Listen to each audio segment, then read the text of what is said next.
Welcome back to another episode of Filters Off, the show where we call out the industry's smoke screens and get into what really drives digital results. Today we are going deep into the word behind the dashboards with Senthil Govindan, entrepreneur, solutions architect, and founder of Datawrkz. He's built AdTech from scratch, grown a global DSP business, and now sits at the intersection of where marketers struggle and where tech can truly deliver. We're talking ad fraud, programmatic pitfalls, and the Amazon DSP effect, and how an Indian grown company is challenging the giants globally. Please welcome Senthil Govindan.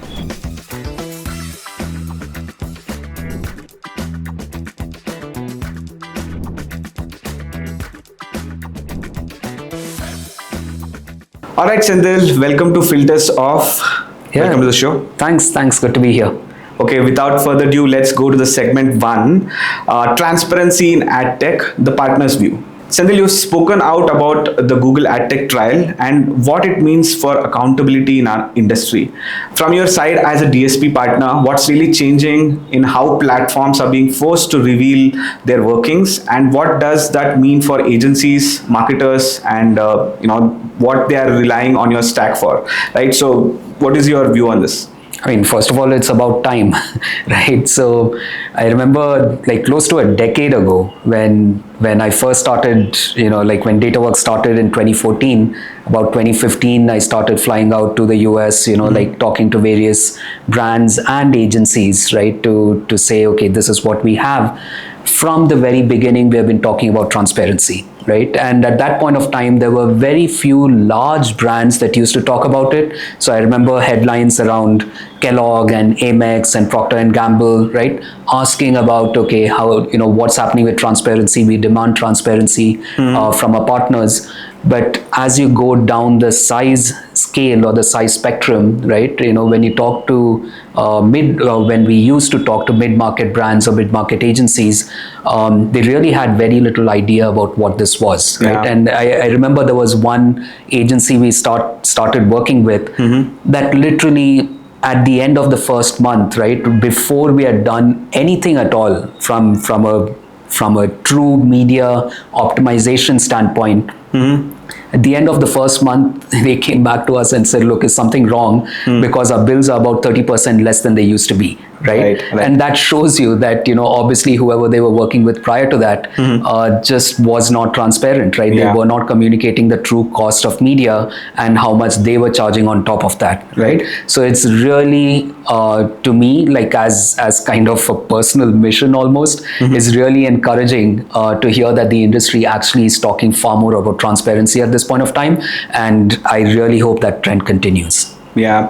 What transparency means from a platform vendor's perspective, and also are clients asking better questions now? Are they probing for more transparency? What are they looking at there? So I remember at some stage, right, and it's we're going back maybe about 5-6 years, we actually had to define transparency, right? Because maybe about 2018, 19, 20, like in that stretch, the market started understanding that this buzzword exists, right? So obviously all vendors went out immediately and said, oh, we're transparent, right? But then we had to educate the market as to what transparency actually means, right? I remember we coined a term in-house called full spectrum transparency that said, well, is your partner being transparent about the CPMs, about where the media is running, about third-party costs, right? There were a whole series of things where we said, okay, here's a checklist. And if your vendor is satisfying all these criteria, fantastic. If not, at least now you know. Progress to today, right? People are starting to talk about transparency, but still there's a whole lot of stuff in the market, either in terms of how vendors and middlemen like buffer up the media cost, or for that matter, there are financial arrangements that are not disclosed, because of which you end up having non-transparent means of going to the market, right? And so I feel that the questions have definitely become better. If I look at Datawrkz's journey of the last 10 or 11 years, Yeah. But I think there's still a long way to go, Long way right? to go. And there's always going to be ways in which middlemen try to introduce non-transparent ways of doing business, which need to be highlighted and put in the spotlight. Yeah, I also see that transparency means from a masses perspective is just a report which has impressions and clicks, and that's pretty much what most of the people look for, right? So how is this shifting your product roadmap? Yeah. So honestly, from our product roadmap, the new focus or the increased focus on transparency hasn't made a difference, because we have been transparent from the very get-go, right? So it's more like the industry is catching up with us, right, rather than us having to catch up with the industry. Right. So I've always said, look, I'm happier when people actually start talking about this and it becomes a common talking point, because then we have a natural advantage, because we have spent the last 11 or 12 years, right, working in this paradigm, right? So we don't need to scramble in order to change the way we are doing business and how we are working with our clients. We've always been transparent, so there's really no problem for us, and nothing much as such from a product standpoint in order to adapt to a new environment, right? We've always been there. Right. So what legacy black box practices should be phased out as per your opinion from all of these large players? Yeah. So I'd say there's one of the key things that we need to look at is vendors charging on a CPM, on a fixed price CPM, because as we know from a programmatic standpoint, right, programmatic is the process of actually bidding for every single impression you want to win, right? And when you bid, naturally what happens is that the price that you're paying is going to go up or down, right? So the delta between that and a fixed CPM, where a partner is essentially charging the same rate no matter what their cost might be, right, just leads to so many poor incentives in the entire process, because then what's happening is that the motivation for the vendor is essentially to say suppress the cost as much as you can, rather than saying buy the highest quality inventory, or be aligned with my client in terms of delivering results that matter to the client, instead of just maximizing the margin for the vendor or the DSP, right? So for me, that's one black box approach which unfortunately has persisted. There's more pressure on it now, which is a great thing, but I think it absolutely needs to be stamped out. Yeah, I think it's more from a profit standpoint, right? Like any for-profit company will want to maximize their profits. So in that push, what happens is all of this quality kind of takes the backseat, and profits takes the front seat. Absolutely. I mean, a transparency aligns the motivations of the vendor with the client, because at that point of time, the only way that the vendor, the DSP, is going to make more money is by delivering good results, and therefore unlocking more budget. Yeah, true. So does true transparency risks revealing too much, or is it always a positive thing for you? To me, I mean, like, I don't understand why there's such a thing as revealing too much, right? I mean, like, that is the antithesis of transparency, right? If you're, there's no such thing as being partially transparent. You're either transparent or you're not, right? Yeah. So, so when it comes to things like saying, for example, if you have your own tech or your own IP, right? I think it's perfectly legitimate to charge for it. Right? I don't think you should walk away from that. You have spent time, money, right, intellectual capital in building that out. But you need to then also say, okay, this is how much I'm going to charge you for it. And then it's the client's choice to say, okay, is the value being provided worth the cost that I'm going to have to pay? Right? And therefore, as long as the client is provided that choice, I think that transparency is perfectly fine. It's perfectly fine. Yeah, true, very true. So let's next go to the next segment, which is DSP, SPO, and democratizing access. So Datawrkz just integrated Amazon's DSP into basically your visible platform. Huge for mid-market clients, right? But let's be honest, democratization is an industry buzzword, right? How does this really change what your clients can do, and what are the hard limitations marketers still face even with all of this tech? Yeah. So with your permission, I'm going to split that into two questions, right? So one is about the Amazon DSP and integrating that into visible, and the second one is about democratization and allowing clients to be able to use the tech properly. Let me maybe start with the second one, right? Because it's a more fundamental point. To us, we have always, as we have gone through, in the early days, we thought, okay, like we're providing the tech, the clients will know how to use it. We are being transparent, like kumbaya, everyone's happy. But we realized that's not actually the case. What ended up happening is that clients used to struggle, right? They didn't know how to use the technology, and because they didn't know how to use it, they assumed that the technology itself wasn't working, right? Or the paradigm at large, right? Programmatic at large isn't working. So what we evolved over the course of time is, and this is particularly true of clients that are in the mid-market, right? So the largest players are always going to have the support that they require, right? It's the smaller players, ones, right? The smaller clients, smaller brands that don't necessarily have that luxury. And in that space, in order to address it, what we did is we said, okay, we will have a team in-house in Datawrkz that is going to assist our clients with their programmatic media buys, right? And so we offer a range of different approaches. A client could be 100% self-serve, which means they're running the campaign. We have a support team that they can reach out to if they're running into any problems with visible. To the other extreme, which is saying, well, client doesn't want any part of this. They never have an intent of learning how to use the platform. So they tell us, okay, Datawrkz, you please take care of this for us. So Visible's managed service team takes care of the buys completely, right? We do have, a range of interim options which we customize depending on the client's needs. And one of those interim options is basically to say, look, if a client is interested in doing things on their own, but they don't know how to do that out of the gate, then we have a trade and train program, right? Where we are doing the media buying for them to start with, but we get on regular calls, sometimes multiple times a week, to explain what we are doing on the platform so that they start absorbing that. And slowly over the course of time, we take off those training wheels and allow them to ride on their own and use the platform on their own. Right. Yeah, I think most middlemen, I would call them, struggle to give access. So it's a good step forward in the transparency and also helping clients understand platforms better. And sorry, so just to kind of emphasize on that point, right? Because what you said is so important.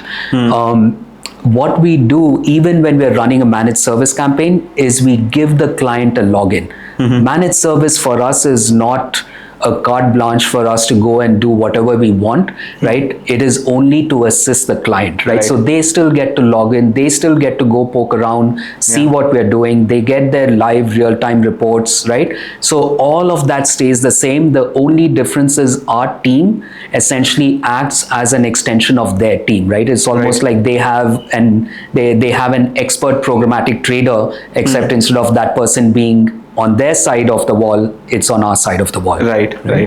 Yeah, very true. What's so unique about enabling Amazon audiences for mid-market versus enterprise? What have you seen? Have you seen any uplift in performance, or has it helped in sales, or any brand value in incremental that you've seen for your clients? So I mean, definitely from a sales standpoint, it's something that everyone's very curious about, right? So that's always good. And maybe just to take a step back, right, and talk about Visible as a meta DSP. In effect, we're giving a brand or an agency access to multiple bidders, right? So we do have, we started out with AppNexus/Xandr, which unfortunately soon is going to be end of life by Microsoft, right? That's a whole other podcast.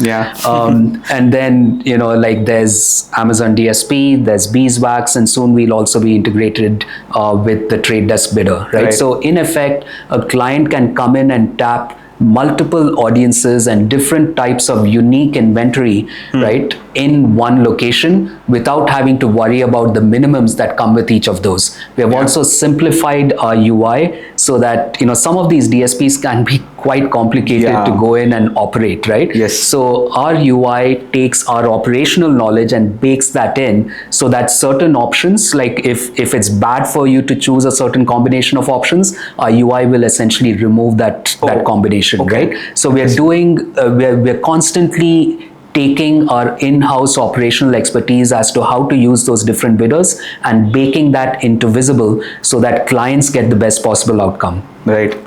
So to get back to your question about the Amazon DSP and how that's made a difference, yes, definitely on the sales side it helps because clients are interested. What I've found super interesting, especially in the mid-market space, is you need to first remove the dissociation that clients have. When you talk about Amazon DSP, their mind immediately goes to Amazon ads, right? Which is essentially the native advertising that you have within right? Within Amazon.com. So that's the first thing that we need to educate them about, right? Because they say, but I'm not an e-commerce seller, right? I'm not listed on Amazon. How can I use this platform? Right. And then we need to explain to them, look, that's a completely different category of product. This is a programmatic tool where you're taking Amazon's audiences and Amazon's inventory plus third-party audiences and inventory, of course, and using that on anywhere in the open ad ecosystem, right? In the programmatic ecosystem. Yeah, I think this, we used to struggle at one point when I was working in an agency, to make people understand that this is how it happens. So I totally kind of relate to what you're saying right now. What metrics, ROIs have improved or plateaued by, using Amazon or any of these audiences that are there?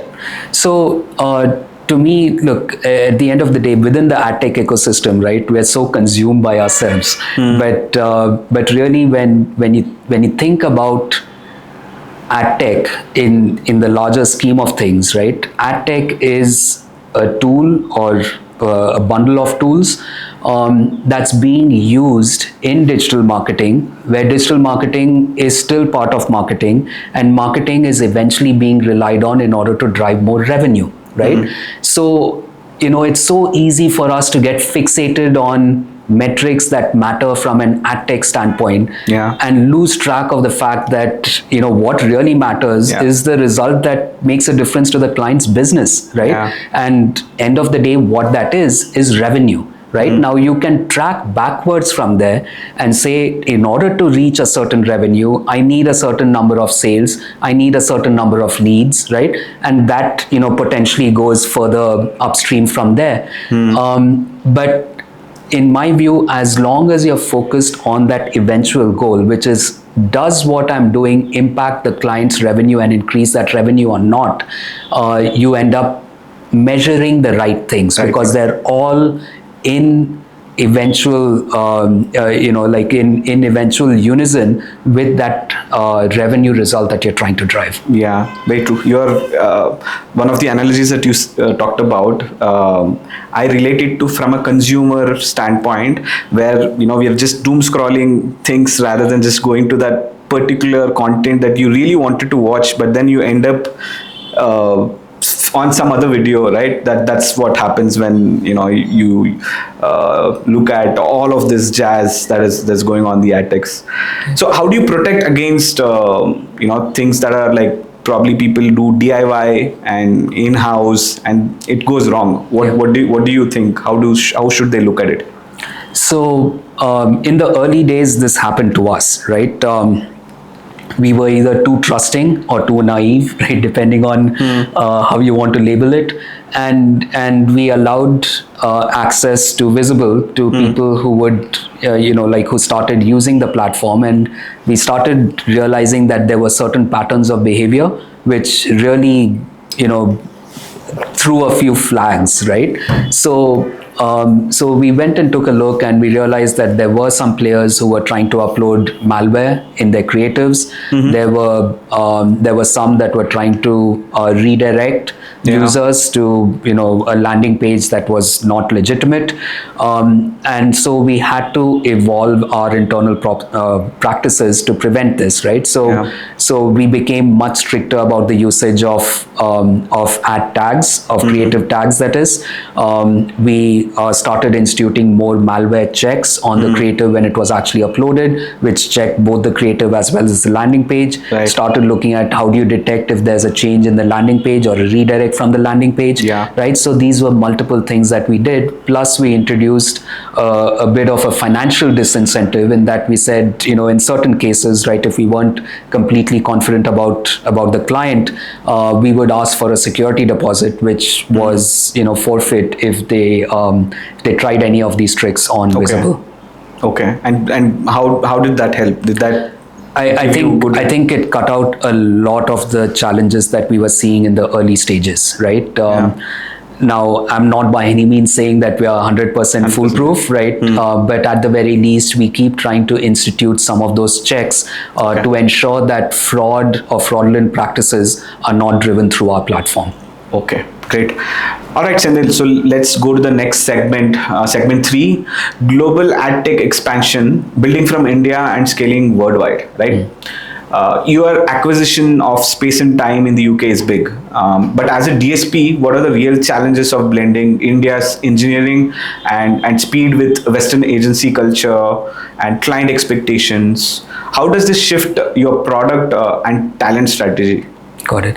See, our product has always been built as a global product, right? And this is programmatic. So as long as you know how the programmatic ecosystem works, and you're able to use the industry standards in order to connect into SSPs or into DSPs, it really doesn't matter where you're situated in the world, right? So we could be sitting in India helping a client in Latin America buy inventory in the UK, right? So we have always been global in that sense, and so working with Space and Time or working with other clients in the UK or working with clients in the US or in India or in Southeast Asia really hasn't mattered. We have had clients in Africa, right? We have had clients in Brazil, or there's a fairly large client we have right now that's headquartered in Malta, but the team is based out of the UK, and we're buying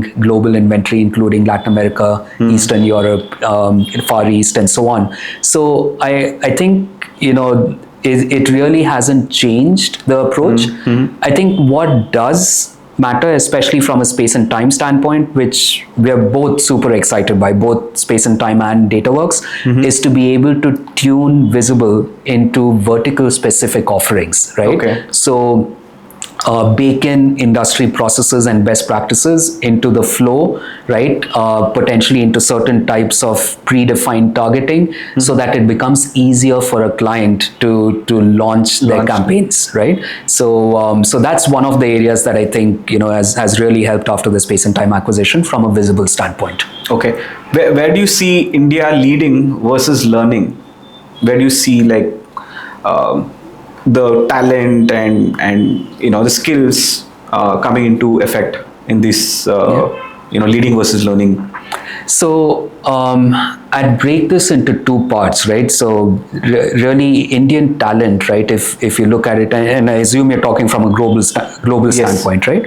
So Indian talent, if you break it into engineering versus sales and leadership, right? The engineering talent has always been there, right? I mean, India is a hothouse for essentially getting engineers that are global, right? Which is why multiple global brands have set up capability centers in India. Right. I think where India, at least when Datawrkz started, right? If I go back again 10, 12 years, at that point of time, there were very few brands or very few companies in India that used to try and grow outside India, right? It was easier to say, well, in India, you have a certain set of clients, you have your contacts, from a previous life, previous work that you might have done. So it was a lot easier to try and tap that network and be in India, right? I mean, at Datawrkz, from the very beginning, we wanted to work in a larger pond, right? We wanted to say, go work on the cutting edge, right? So often when our clients in the US used to challenge us, because literally that day they would have read an article in AdExchanger or some other, publication, industry publication, and they'll be asking us a difficult question, and we had to say, okay, fine, we'll figure it out. So what I think has changed, the engineering talent is the same, is still really good, right? What has changed is, I think, in the last 10, 12 years, there's a lot more companies that are being nurtured in India with that global focus, right? I'm coming to contact with more and more of these firms, and in fact, it's really exciting because we're able to leverage each other to kind of bounce ideas, like discuss challenges and so on, which is productive for all of us. Right. So what product or service was very hard to globalize from your experience with Datawrkz? See, Datawrkz has 3 arms, right? So we have essentially, what is essentially a media buying unit, right? So digital media buying unit.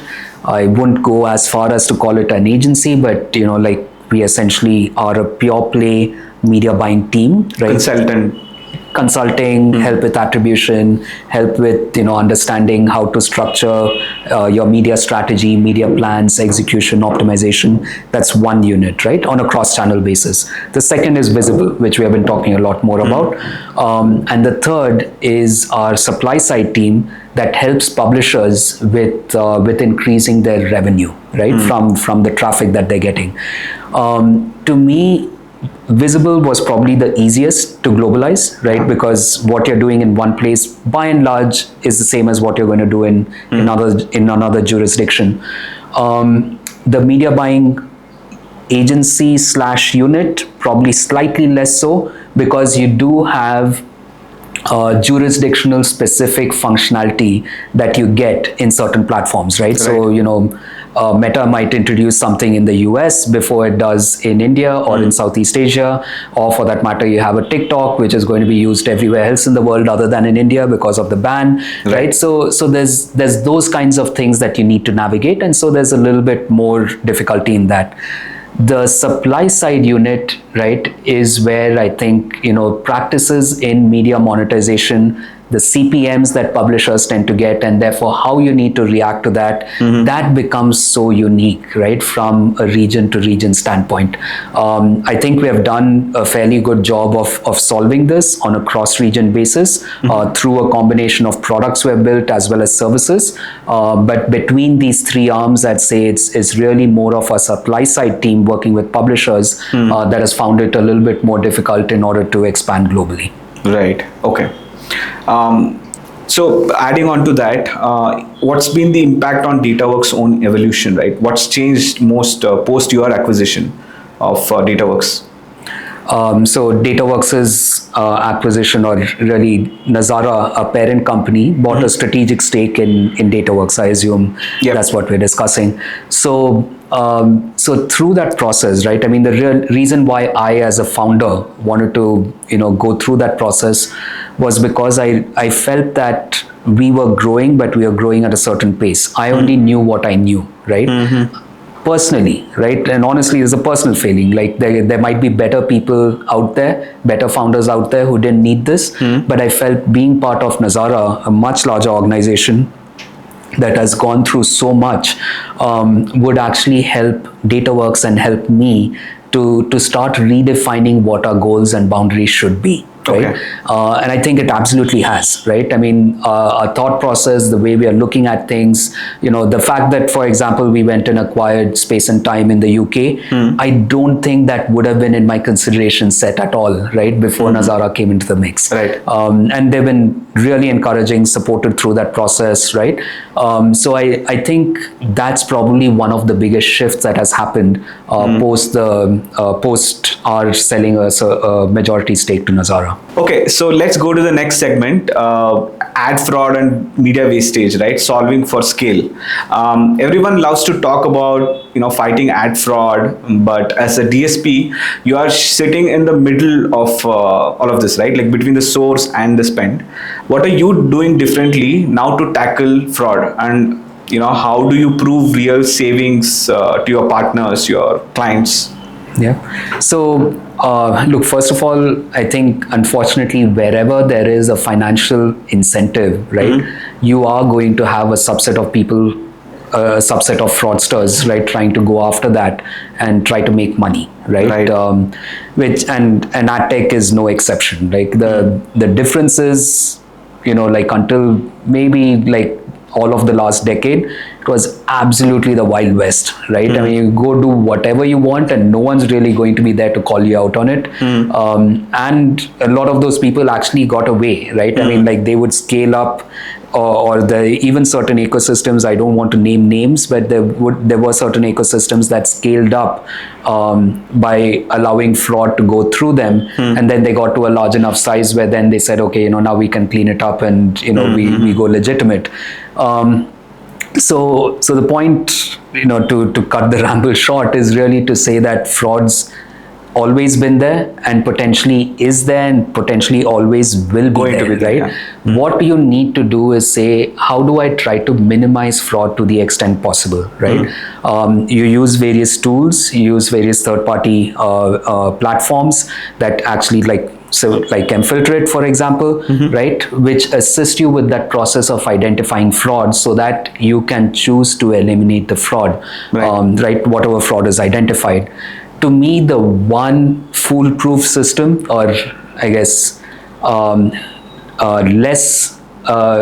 system that is less easy to fool, is really to say, how do you focus on the result, right? What is delivering a result? And by result, I don't mean an interim metric. It's not a click, right? It's not a visit to the page. It's not even a visit to the page that is then browsing around different segments of the page, simulating engagement, right? Because you have fraudsters who have gotten sophisticated enough to be able to do all of this, right? So it's a constant game of whack-a-mole, right? You whack the mole in one place, it pops its head up somewhere else. What is therefore important is saying, is the revenue that you're delivering, right, or that you're using in order to consume impressions, is that delivering results, right? Is that delivering sales? Is it delivering leads that are leading to sales, right? Not just a random lead that goes nowhere, right? Eventually, yes, are you getting revenue? Divide the revenue by the ad spend. If your revenue by ad spend ROAS is good, that means you're doing a good job cutting out fraud. Right. How do publisher direct integrations reduce risk? Following up to my previous question. Yeah. So, first of all, absolutely the right way to go, right? Because when you have a direct pipe in with the publisher, you know that there's no intermediary, right? So unless the publisher themselves is introducing fraud, right, which hopefully is not going to be the case, you're buying from the source, right? Or at least you have a direct line of sight to the source. So the thing is, if you know what the source is, or if you know at least that the intermediary has a direct relationship with the source, then that's one way of essentially cutting down fraud significantly. On Visible, for example, we have tons of direct relationships with publishers, right, across the spectrum. So it could be web publishers, it could be apps, it could be connected TV, it could be digital audio. In all of these cases, we are directly integrated and have direct lines of sight, right, and deals open with those publishers, which basically means you're saying, okay, I know I'm playing in a really safe sandbox. Within this sandbox, I'm going to pick and choose the impressions that I want to buy. Right. What's a myth about ad fraud that brands or agencies don't understand? It's a good question. I think what agencies think is, look, if there is fraud, it is going to get caught, right? And so just using a product or using a platform is going to be sufficient, right? So to tie in with what I just mentioned, if an agency or a brand thinks, okay, look, I just turned on this one switch, right? And because I turned on this one switch, all my fraud is eliminated. That's actually not the case, right? I mean, you have to be vigilant. You have to question the results you're getting and saying, look, do these results actually make sense, right? I've had clients that have come up and said, look, I need a higher CTR. I need something that's going to be like 1.5% CTR because the other DSP is giving me that. And I said, well, what's happening with that 1.5% CTR? Right? How many of those people actually reach your website in the first place? Yeah, I think what happens is they actually back calculate all of this, right? right? So they look at sales. So to get X sales, I got X CTR. So if I increase the CTR, I'll get more sales. Right. So that's what mostly people look at, right? So I think again that's more of a very crude way to look at it and say, okay, let's just ramp up something so that we get the other results as well. Yeah. But that's not going to work. Absolutely, 100% correct. What benchmarks or transparency tools have proven ROI from your experience? Yeah. So I'm going to interpret that question in terms of data, right? That you overlay on media in order to ideally drive the right audience, right? And what we have seen consistently, right? I remember there was a really large client that we were working with where almost like at one point of time, there was something like 45% of the total budget, programmatic budget, that was going towards data segments, right? Third-party data. And in like, I used to get into and still get into like optimization reviews to say, okay, what can we do better for this client and so on? How can we improve the results? And what I saw at that point of time when we got into it was, oh my God, there's so much money that's being spent on third-party data. Yeah.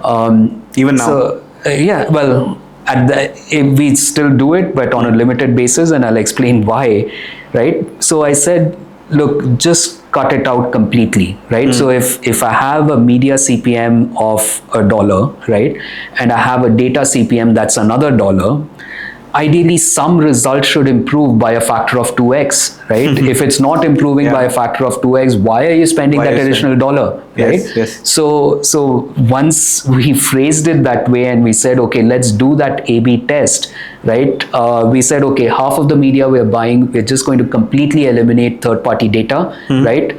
We actually saw that our CPAs came down drastically, right? There was, third-party data did introduce a slightly better conversion rate, but it was not proportionate to the increase of increase in total cost that you had to pay on a CPM basis. So that was something that we tested out. Intuitively we felt that, look, there should be better results if you're removing the data, and we did. On the flip side, what we have seen works really well is contextual data, right? Contextual data, A, tends to be a little bit cheaper, so it's easier to absorb that data cost, and B, it leads to better results because you're putting your ads in front of people who are actually looking for a certain context, right? And therefore that relevance comes in. Exactly. Yeah. Very true. Okay, Senthil, let's go to the next segment. Measurement and attribution in a cookieless world, right? So cookieless has been the next big thing, I think, for years now, right? But reality for platforms and marketers is messy, right? Like, what innovations are you piloting at Datawrkz to measure effectiveness without cookies, and what should partners or clients expect or demand from their own DSP partners going forward? Yeah. So, I mean, there's so many thoughts that I have on this topic. First of all, I've been on record for quite a long time saying that, this whole cookie apocalypse that we were expecting from Google, right, is never going to happen, right?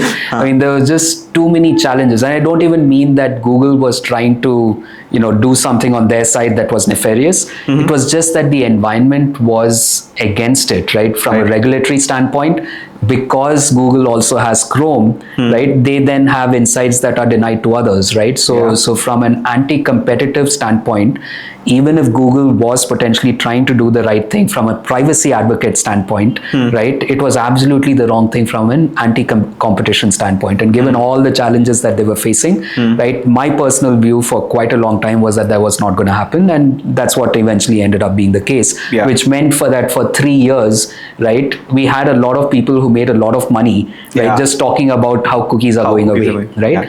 But once you peel back, or you remove a couple of those layers, right, then you start realizing that, okay, look, cookies exist on a browser. They don't exist on an app. They don't exist on connected TV, Correct. right? And even within browsers, right, it's only a subset of impressions Exactly. that are exposed to cookies, right? Or where you can have persistent third-party cookies, because we're really talking about third-party cookies, right? In this scenario.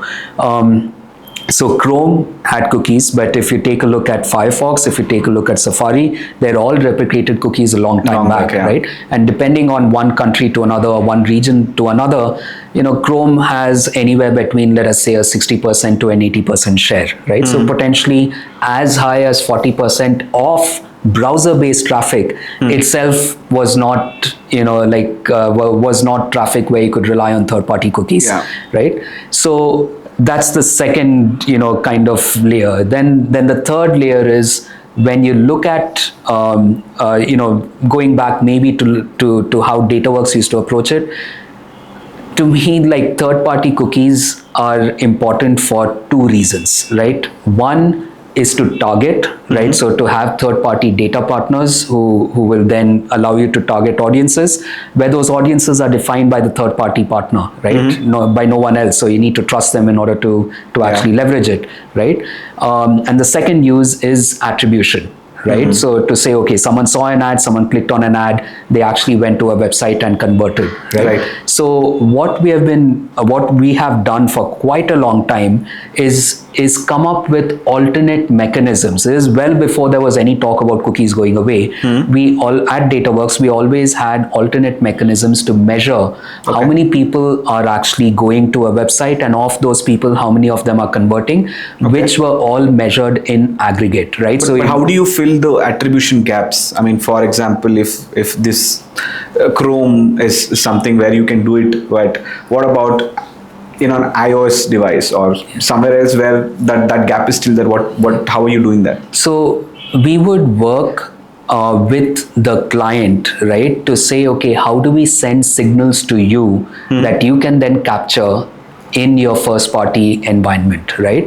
And again, in a privacy safe way. So we would send that in as aggregate, right? Like what creative has the user seen, what what environment have they seen it in, right? What was the campaign setup, and so on. So you could never identify an individual, right?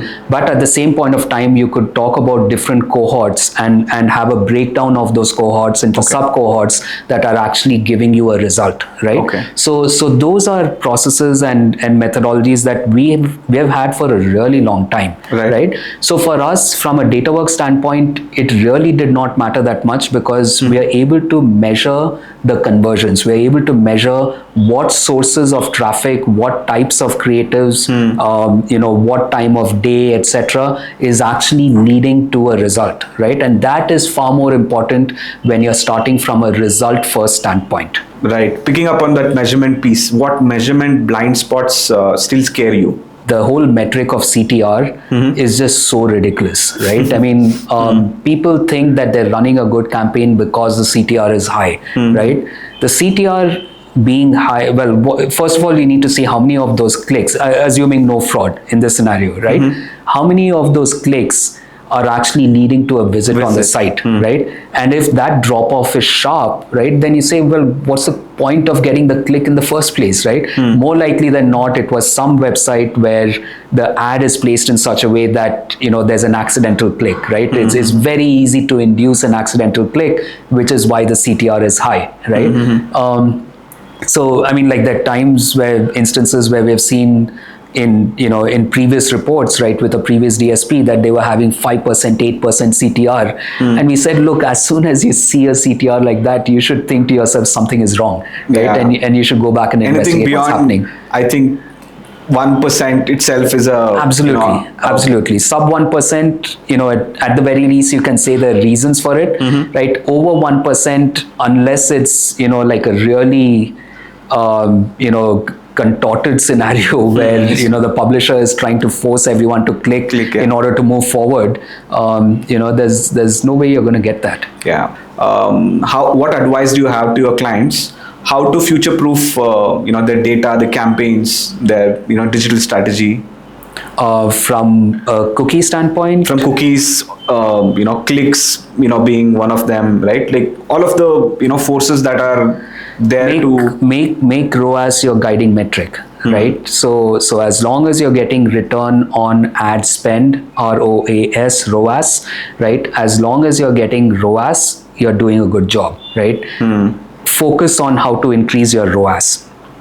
Don't worry about increasing CTR. Don't worry about reducing CPM. You might actually get really high CPM, but at the same point of time, get really good ROAS, right? End of the day, going back to what we were discussing earlier on in the discussion, the purpose of AdTech and the purpose of marketing is to increase revenue for the client, for your brand in a cost-effective way, right? Focus on that. Right. All right, Senthil, so the next segment talking about duopolies, right? Like you have Google, Meta, majorly these are the two big names when it comes to digital marketing. They lead the entire race, right? So really what is weakening, or are we just trading one set of gatekeepers for another? What does a truly diversified channel strategy look like from your vantage point? Yeah. So are you talking about like the rise of an Amazon and a LinkedIn and a TikTok and so on? Anything. I mean, what do you think beyond Meta, Google, right? What is it that is on the horizon? What else can you use? What else can we? Okay, fair. So, look, first of all, just locking yourself into two platforms, right, is a problem, because now you're depending on those two platforms to deliver for you. In many cases, when especially a media buying unit, right, that's running cross-channel campaigns, when they've started working with a client, one of the quickest ways for them to give incremental results is essentially by shifting some of the spend onto a broader range of platforms, right? Okay. Now, granted, this depends on size, right? So if you have just started out, you need bottom funnel results, just go with Google, then go with Meta. It's not going to go wrong, right? I think, it really depends on your stage of evolution. So in your early stages, I think that makes is perfectly fine. But as you grow larger, right, and as you have budget to experiment, I think you should experiment, right? You should test out different platforms, whether you're talking about an Amazon, especially if you're e-commerce, of course, you're probably using it already, Amazon ads. But if you're not in e-commerce, that is, then there's multiple other things that you should try, right? We have seen in the US, for example, even with e-commerce or D2C brands, we have seen that TikTok has given great results, right? Snapchat has given really good results, right? And again, it depends on how you're defining your result. Are you just looking at last click attribution, right? Or are you looking at your overall ROAS, so your total ROAS, right? So what is the level of influence that each channel is providing on your return? So when you look at that, then I think you start structuring more of a full funnel strategy, right? So then you're saying, okay, what's the top of funnel that I need to be doing in terms of awareness? Like what should I be doing from a mid funnel perspective to engage people that I know are ideally going to be in the market? And then, like how do I tap that intent, right? And a combination of all of these are what you need to review in order to actually grow your revenue and not just squeeze out CPA, right? CPA is not revenue. Right. CPA is just saying, okay, how do I give the best results for today, right, as a metric that's easy for people to understand, right? And when you're talking about last click CPA, that's even easier to understand, but it's even more right here, right now. If you have a longer horizon in mind and you're saying, I need to grow my brand, grow my revenue, and not just be relevant today, but also have grown my revenue for tomorrow, you need to have a mix of these things. Yeah, you should also look at LTV in your 100%, right? You need to look at what your lifetime value is going to be. Right. Okay. What does what roles does context or creative play as platforms fragment so much, right? So first of all, like we talked about context a little bit, important. Like if there is contextual relevance for the environment in which you're showing an ad, right?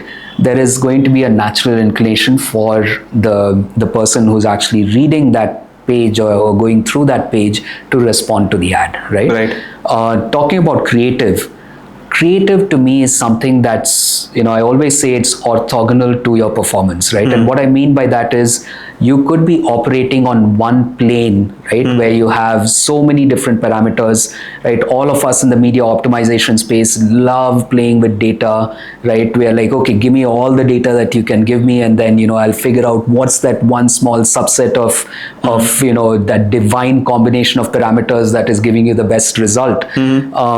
But you can do that given that the creative is constant. If the creative is improved, your results automatically elevate, right? Yeah. You automatically get better results for the same targeting, right? And therefore, I think creative relevance is incredibly important, and it's one of the things that not everyone focuses on. Right? Yeah. It should have a lot more focus. Yeah. I think one of my erstwhile clients used to ask these questions that why is the other competition brand having so much better CTR than mine, even though I'm doing the same thing? Yeah. So then we look at this creative of theirs and the others, then we see a huge difference, right? Yeah. So that itself shows that why are you only scrutinizing media, right? You should also look at the other factors behind it: context, creative, and supply. Absolutely. And everything else, right? Yeah. So I mean, for that matter, your website, right? An ad can help drive someone to your website, but if your website is poorly structured, right, then they're going to bounce, right? Yeah. Like people aren't going to engage. Yeah. So in fact, there've been clients where I've turned away business, right, at Datawrkz, but because I say, look, your website isn't good enough. Let's first work on improving your website. So I'm not turning away the business, I'm delaying the business, but I'm saying, look, let's first work on getting your website ready. Because why do you want to spend money on paid media to send people to a website when you're not certain that they're going to enjoy the experience there? Yeah. Any advice for brands or agencies on adjusting the mix in 2025? I'd say it's really incumbent on brands to start focusing on top of the funnel, right? There's so much focus on bottom funnel activity, right? I mean, we have actually had teams from Google, right, come and tell us, look, please work with brand X or Y, right, to increase their upper funnel activity as well. Because at the end of the day, if you're not increasing the top of the funnel, your bottom of the funnel is going to get choked, right? There's only so many people searching for you or for your category, right, that you can tap. So the more you're able to increase the top of your funnel, especially for mid-size and larger brands, the more of an impact it's going to have in terms of delivering your bottom funnel results in terms of conversion, sales, revenue, etc. Right. All right. So let's go to the next segment, which is your partner's confession booth, right?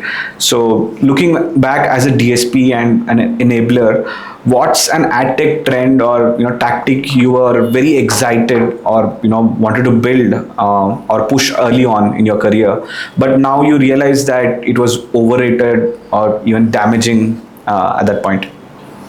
It's interesting. Look, when we started out, right, we were programmatic first, right? Again, like this was around 2013, 2014, right? We were buying only programmatic, right? And so at that point of time, right, we were like a man with a hammer, right? Everything was a nail, use programmatic, and this is how you can best use programmatic. I still think programmatic is an incredibly valuable channel, right? Yeah. But as we started going along and there were clients that said, hey, you're doing a good job with programmatic, why don't you also take on a social spend? Why don't you also take on a search spend, right? And like over the course of time, we realized, okay, look, all of this is in service of an eventual goal, right? I mean, so the entire philosophy that I've been discussing through this conversation, which is how do you deliver results for a client, right? So I think initially I might have been a little bit doctrinaire just because I was exposed far more to one channel than to others. Over the course of time, I'd say some of that edge has been rounded off, and we really focus now much more from a result standpoint to say what can we advocate for our client that is going to give them the best possible results. Right.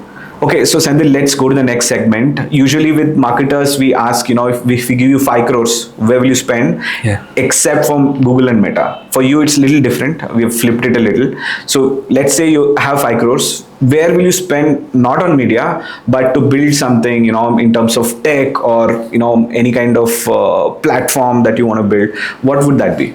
Okay, I'm going to cheat a little bit over here because we already built some of that. Okay. So to me, the most important thing is capturing and organizing your first-party data, right?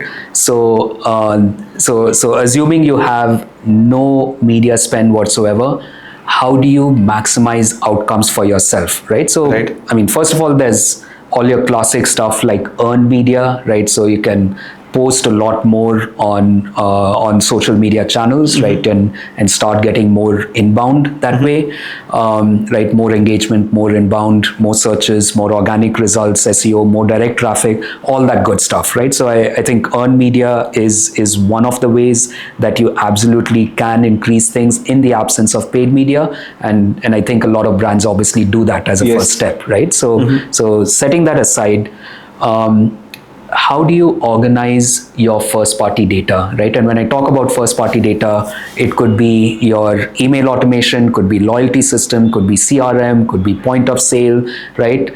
Could be your ad data as well, right? Assuming someone else is running it and not Datawrkz. Right. So all of this information, how do you gather it in one place to understand the trends that your clients are telling about you? Right? As you engage, as you parse the data, you understand how your customers are engaging with you, right? What is leading them to better engagement? What is leading them to poorer engagement? And what are those pockets of customers, right, that you really need to expand on because they are your best cohort.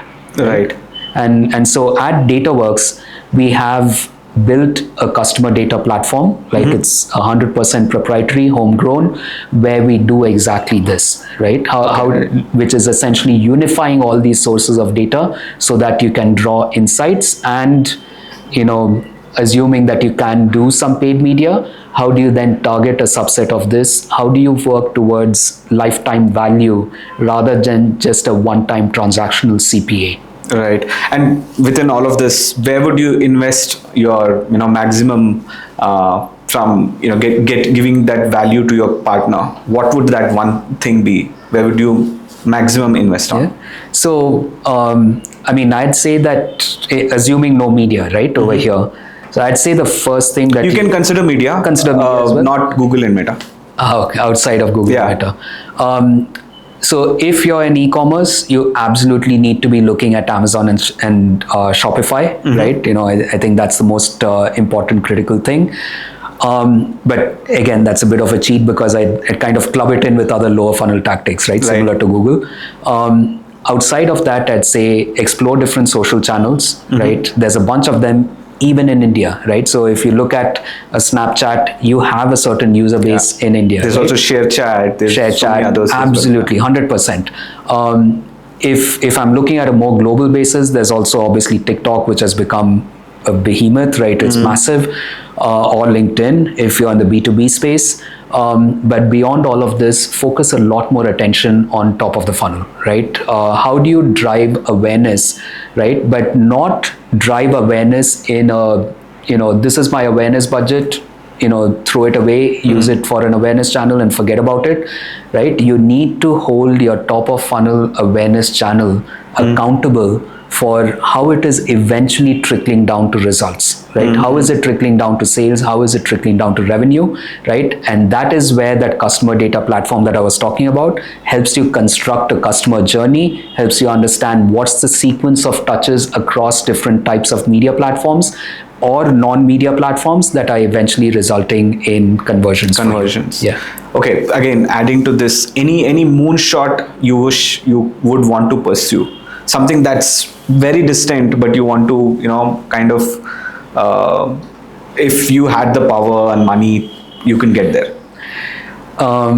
Look, one of the reasons I got into this space, right? I had zero experience with AdTech when I got into it in 2011, right? None. And the reason why I wanted to get into it is because it's just so fast paced, right? It's constantly evolving. That's just the nature of the industry, which I found super exciting. And I'd suspect anyone that's been in this space for a while, right, that's really the reason why they're here, right? And the advantage of that kind of industry, or our kind of industry, is that you constantly have new concepts that are coming up, and then it's up to each individual, right, or each entrepreneur, if you will, to maximize what you can do with the new concepts that are now coming up for consideration, right? To give you an example, like, and I really wish back then that I'd driven this harder. About 2017, right? I said, look, eventually this entire space is, programmatic, right? You're saying, how do I monetize ad spots, right, on different content-based publishers? But what if there's a different way? And that's around also when there was so much privacy discussion going on. Ad blockers were becoming the rage. And I said, okay, publishers then eventually are going to start shifting towards, a non-ad monetized paradigm, right? So I had really wanted to build a micropayment solution for publishers, right? Okay. And I think there are players that picked that up. I think I kind of preceded them in terms of the thought process, if I can bang my own drum for a sec, but I didn't execute, right? Okay. And if I were to go back in time, that's one of the things that I really wish that we had done. Okay, nice. So let's go to the next segment. This is again a very fun segment. We started off with this in our first season, and it got a lot of engagement, like rapid fire. It's basically I'll ask you a simple thing to let's say what comes to your head when I say Wi-Fi, right? That's how it's going to be. You have to quickly answer, 1 second responses. Don't take too much time. Whatever comes to your head first. Okay, I'll start off with some sample questions, and then we'll go to the actual ones. Sure. Are you ready? Yeah. All right. Wi-Fi. I didn't think you'll actually ask me Wi-Fi. So this is a sample. It's ubiquitous, and it's essential to modern life. Coffee. I hate it. Oh, okay. Transparency. Important in our space, and people need to know more and more about it. Right. DSPs. A highly under-leveraged tool, which I think, especially in the mid-market and small market space, which I think needs to be paid a lot more attention. Okay. Datawrkz. My life for the last 12 years. Okay. Yeah. Programmatic. A great channel, something that I think delivers really good results, but you need to know how to interpret it. Right. Attribution. Critical, right? Without attribution, don't start a campaign. Right. Fraud. I wish we could stamp it out, right? I'd rather have genuine players making money than fraudsters.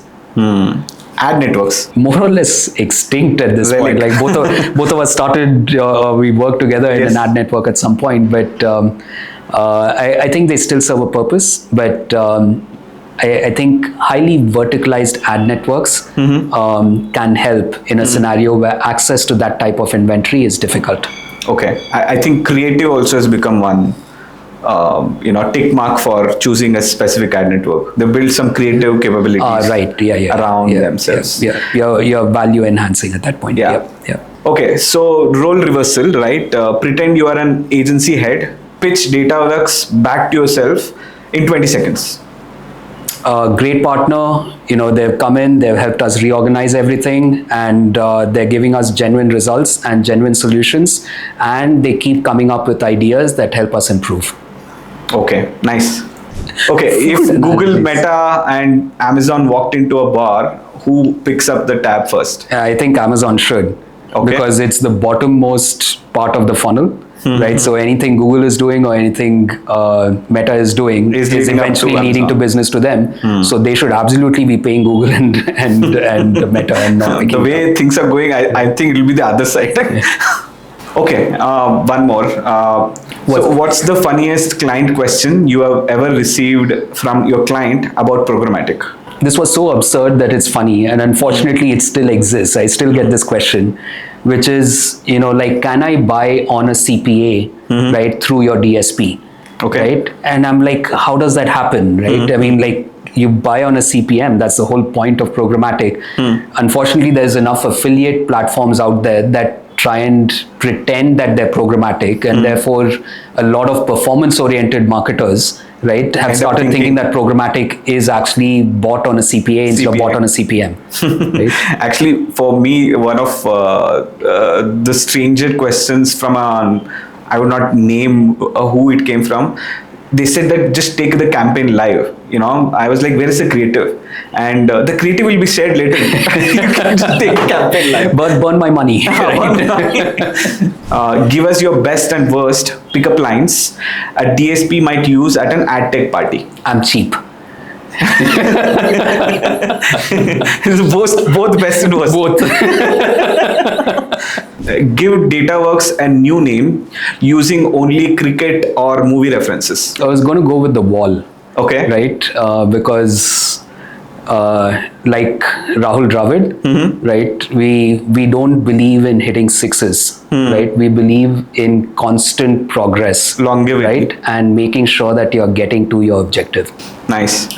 One last thing, what legacy do you want Datawrkz and yourself to leave in this industry? And for anyone building the next AdTech solution, what's the mindset or principle they shouldn't compromise? Yeah, I think the mindset or principle is easy, right? Because we've been talking about it all through this, which is transparency, right? Secondary or ancillary principle is essentially getting results, right? And not being focused on vanity metrics. In terms of the legacy, I think what I'd really like to look at is saying that Datawrkz is this organization that flipped the trend where instead of having agencies or digital marketing shops set up in the rest of the world and then setting up a back office in India, right? We started by building up the brains themselves in India, and then expanded outwards, right? And if that's something that we are able to leave behind as a legacy and inspire others to do the same thing, I think, in a way, the job that I set out to do is done. Nice. That's really thoughtful of you, and I think most AdTech companies kind of always are in the rat race of making profits and not really looking at longevity and all of this. So great to have you on our show. Thank you for joining us, and look forward to more such conversations. Yeah, thanks a lot, Bharath. It's been fun. Yeah, thank you. All right, so that's it for this video, and we have a lot more guests coming up in our next episodes. So stay tuned and subscribe to Filters Off.